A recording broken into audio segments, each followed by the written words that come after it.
আজ আমার চ্যানেল খোলার পর প্রথম জামাই ষষ্ঠীতে মামা বাড়ি এসেছি। আজকে মেনু দেখুন, এই যে এটা হচ্ছে মটন, দেখছেন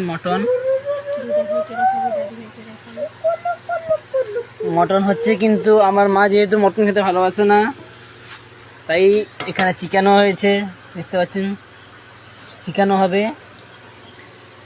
এখানে মা রান্না করতে বসছে, বাবা বসছে, এই যে আমার ভাই দুষ্টু, দেখুন কেমন কেমন কুত্তার মতো উপবাস হচ্ছে। আচ্ছা, এই যে আমার দিদা, মামা দিদা দেখতে পাচ্ছেন, আর এখানে দাদু শুয়ে আছেন, গরম খুব দেখতে পাচ্ছেন, রান্না চলছে।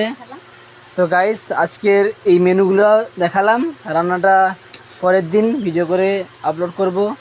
যদি সাবস্ক্রাইব করেন তাহলে লাইক করেন তাহলে। আচ্ছা, বাই।